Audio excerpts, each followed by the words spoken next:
Hey everyone, this is Jim again from Sub-Level 5 Concepts, and today we have a Hero DL-44 from episode 4.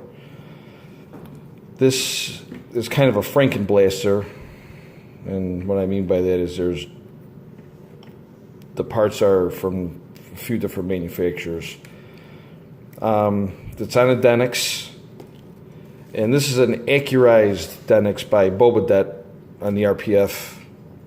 I don't really even think he's gonna be doing these anymore. But what he did was mill in the extractor detail, mill down the bolt, top face of the bolt. He CNC'd the I forgot what this is called, the plate at the bottom. You can see that little detail in the mag release, because the Denix doesn't have that. And what else did he do? I think that's it. But you know, he did a pretty good job. It's a Denix, and these things the cast is atrocious. The finish is pretty bad too. So you can get them to look decent, but it takes a lot of work, a lot of sanding. So, you know, let's go to the parts. Like I said, there's different makers of these parts I pieced together, which from what I thought were the best ones that did each part. So let's start with the scope mount. The scope mount is a Field Marshal scope mount. And the spacing of the quarter 20 bolts is probably the most accurate in the dimension wise. So I went with the crossbar and scope mount from Field Marshal. The scope is a Todd scope, which is really nice. It's got the optics, doesn't focus, but it has optics and crosshairs in it. Real glass. The grill is a Todd's. I might swap that out. I'm not too happy with it. I don't know. For some reason, I don't think I did that great of a job. I mean, it looks rough like the original prop, but I might redo it. I might get some real reed cylinders. But anyways, all right, the Todd scope, I took down the bluing, re-blued it, so I gave it some patina. I put the little scratches like on the real prop. The flash hider and bull barrel is a DEC steel flash hider and bull barrel. I had bull barrels from all three manufacturers, all the top ones anyways. Todd's, which I really liked, but I didn't like his bull barrel setup where you had to drill into the Denix. I wasn't going to do that. I had one of Field Marshal's early ones, the aluminum ones, which it was nice, but to me it was more of a TFA version, because this was before he got his hands on a real flash hider. Well, since he got his hands on a real flash hider, he did the scallops more accurate, and now he does a steel version, which is beautiful. So, but I got this before, which I'm totally happy with, because DECs are fantastic. So his bull barrel required machining to slide it on, which wasn't too bad. Actually, I think when I sent this to Scott, he did it. Yeah, Scott turned it down for me. Well, he had it anyway. So I sent this in to Scott, and he did all the accurate stampings for me, because he does that on his builds. So I asked him if he could do it on mine. The new type safety stamp that's on the wartime commercials, which was the prop was made from. The serial numbers, Crown over U.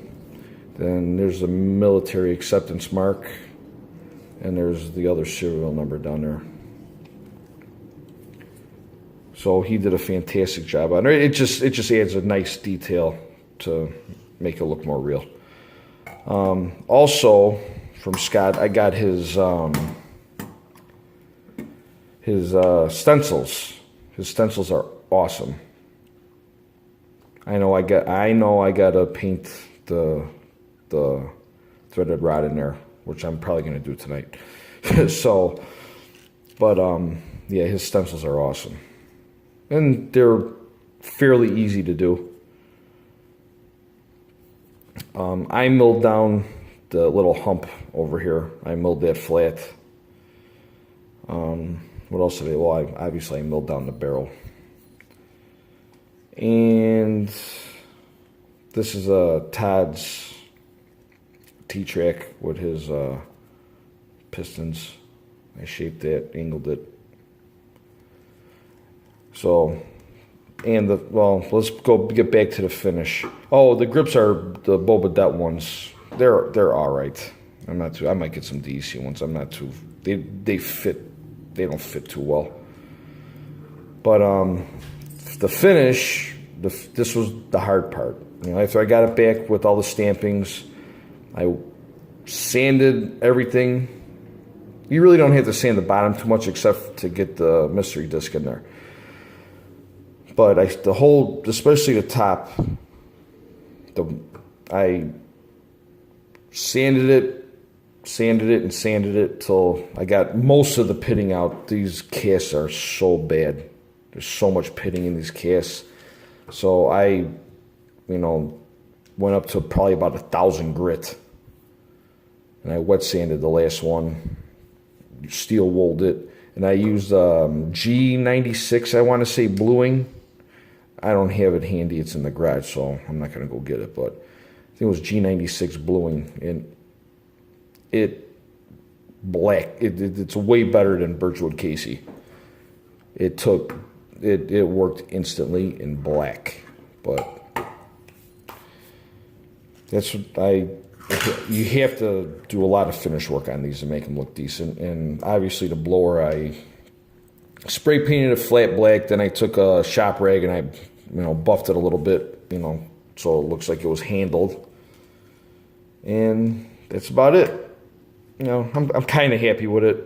I mean, and actually on the handle, I mimicked some scratches that I saw in the reference photos on the actual prop.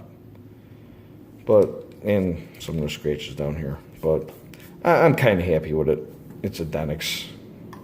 I wish GMCs weren't outrageously expensive right now, or else I would have jumped on one. I might actually try to get a live fire at some point, but this is good for now. It's nice. Something nice to sit on the shelf. So that's it. Han Solo DL-44 Hero. Trigger still works, hammer still works. It's a decent replica. It's pretty accurate. Thanks. Bye.